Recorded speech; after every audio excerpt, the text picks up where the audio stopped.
Olá pessoal, tudo bem? Tudo certo? Tudo ok por aí? É possível que o catolicismo seja uma farsa de mais ou menos 1700 anos? Claro que é possível. A igreja original foi fundada com base nos escritos de Paulo de Tarso, isso mesmo, de Paulo.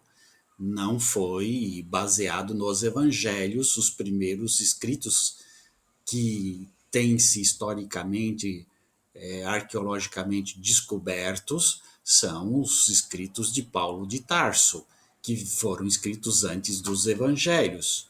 Algumas das cartas de Paulo. Essa teoria, que não é exclusiva de alguns exegetas, sustenta que Paulo essencialmente criou a figura do divino Salvador Jesus e, por extensão, lançou as bases para o que se tornaria a Igreja Católica. Aqui nós vamos colocar algumas justificativas fantasiosas mais instigantes que podem ajudar nessa teoria. Primeiro, a hipótese do empreendedor visionário.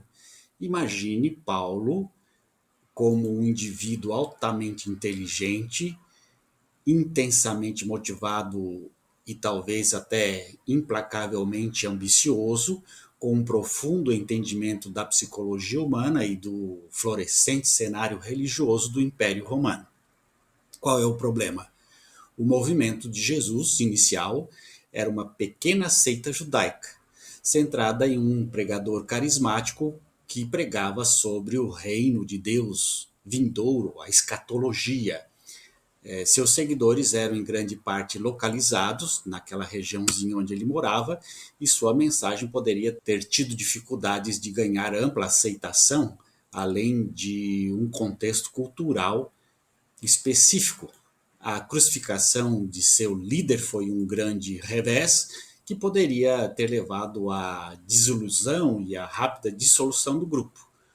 O gênio de Paulo, a fraude de Paulo, a mentira de Paulo, originalmente, que era chamado de Saulo, um pregador desses primeiros seguidores de Jesus, tem uma dramática experiência de conversão na estrada para Damasco. Todo mundo conhece a história da conversão de Paulo. Em vez de simplesmente se juntar à seita existente, ele reivindica uma revelação direta e pessoal de Jesus ressuscitado.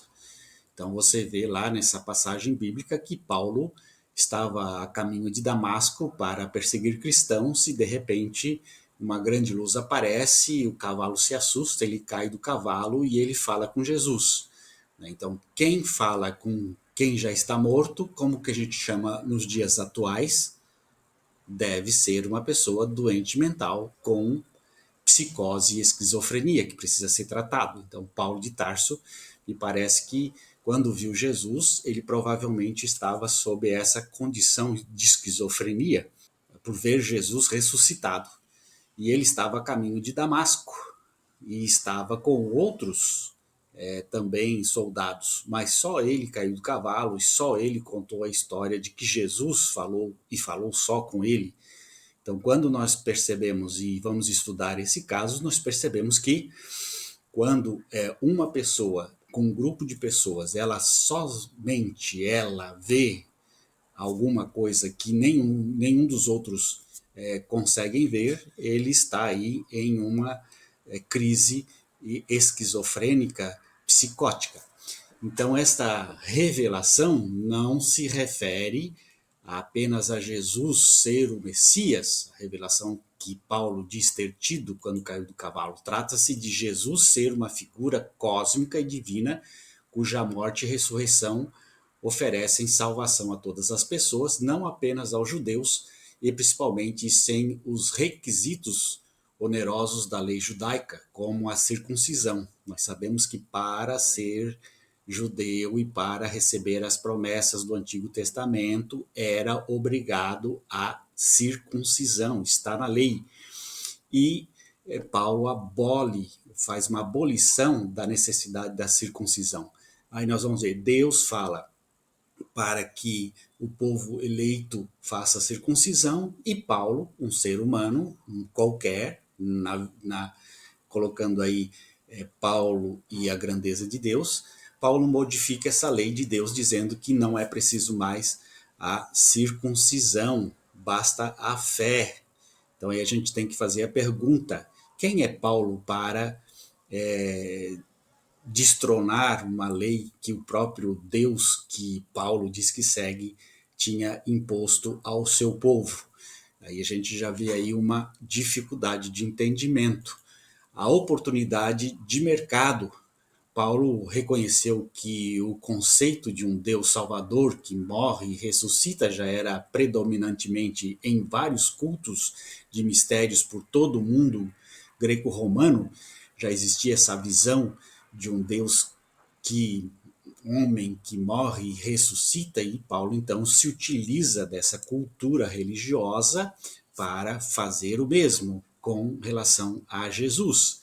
Ele viu um imenso mercado para uma religião de salvação universal que não exigisse a adesão às complexas leis judaicas. Ao elevar Jesus de um respeitado profeta Messias a um sacrifício divino e expiatório, Paulo tornou Jesus compreensível e atraente para um público gentil muito mais amplo. As incansáveis jornadas missionárias de Paulo não visaram apenas espalhar uma mensagem, tratava-se de estabelecer uma rede de comunidades, uma rede de igrejas, leais à sua interpretação de Jesus, a sua visão teológica de Jesus.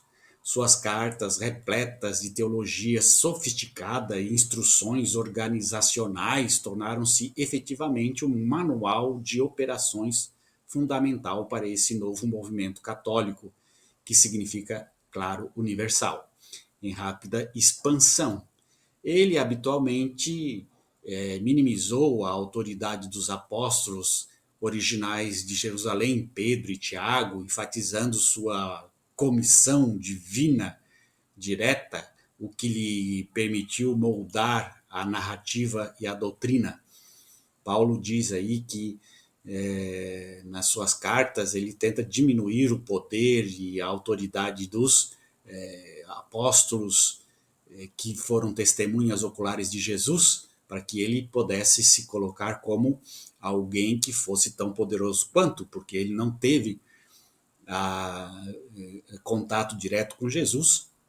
Então, para ele se sentir poderoso, chefe, autoridade, ele precisava impor que não havia necessidade de ser um testemunha ocular de Jesus vivo, mas que ele foi um testemunha ocular de Jesus ressuscitado, porque Jesus apareceu para ele. A ressurreição não foi um evento físico testemunhado por Paulo. Paulo não viu Jesus ressuscitar, Paulo não estava lá. Foi uma necessidade teológica para seu novo Salvador universal. Paulo precisava criar um Cristo ressuscitado, um homem poderoso, um Salvador, um homem glorioso, um Deus. Ele elaborou essa narrativa para conferir autoridade e significados supremos à morte de Jesus, transformando uma execução trágica em uma vitória cósmica sobre o pecado e a morte, fornecendo assim o produto definitivo para o seu empreendimento espiritual.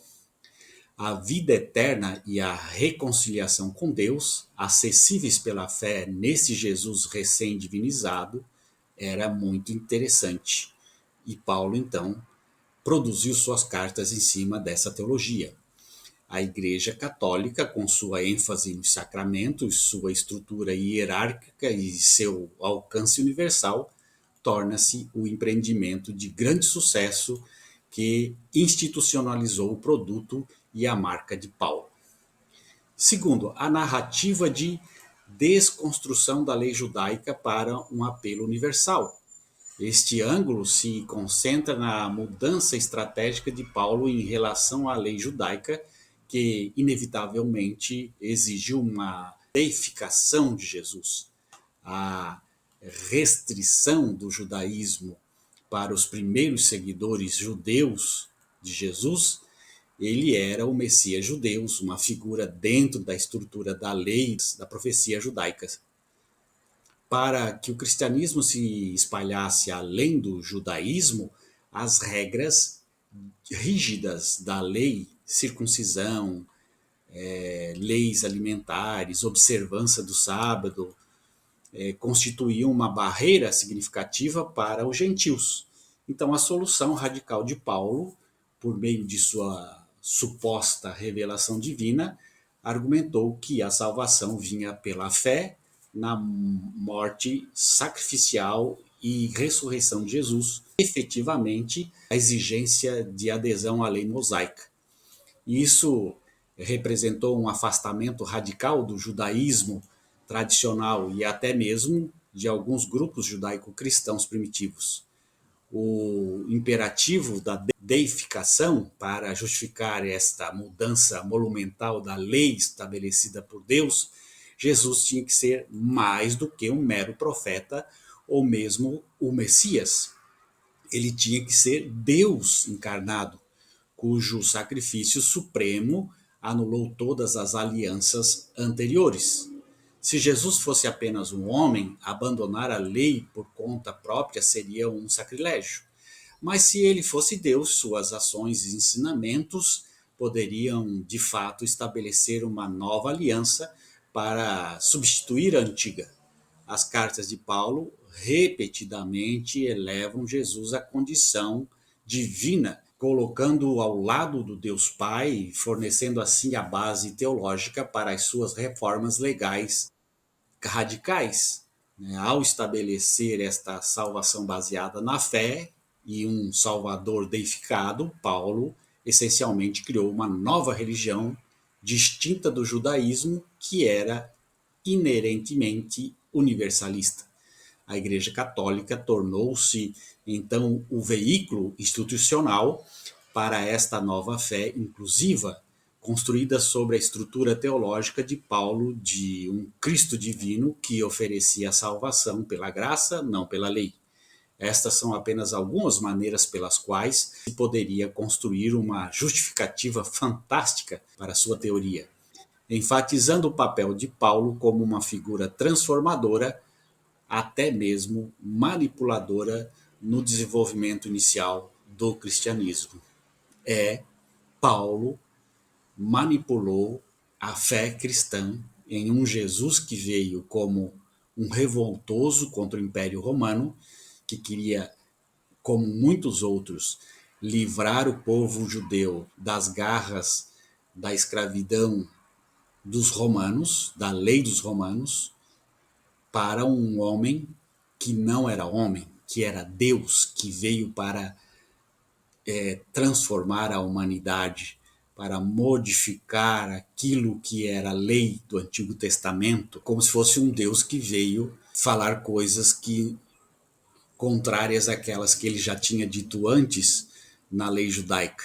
Então Jesus é como se fosse o Deus encarnado, o glorificado, o descido do céu para salvar e libertar as pessoas, e não só do mal da carne, da vida ou da escravidão dos romanos, mas aí já existe uma visão filosófica dualista de corpo e alma. Então, Jesus veio para salvar a humanidade do inferno, o corpo, a alma do inferno. Então, Paulo trabalha essas questões teológicas para construir a sua cristologia. E a Igreja Católica se aproveita disso e até hoje ela vive sob essa condição teológica construída por Paulo. Um grande abraço, tchau, tchau.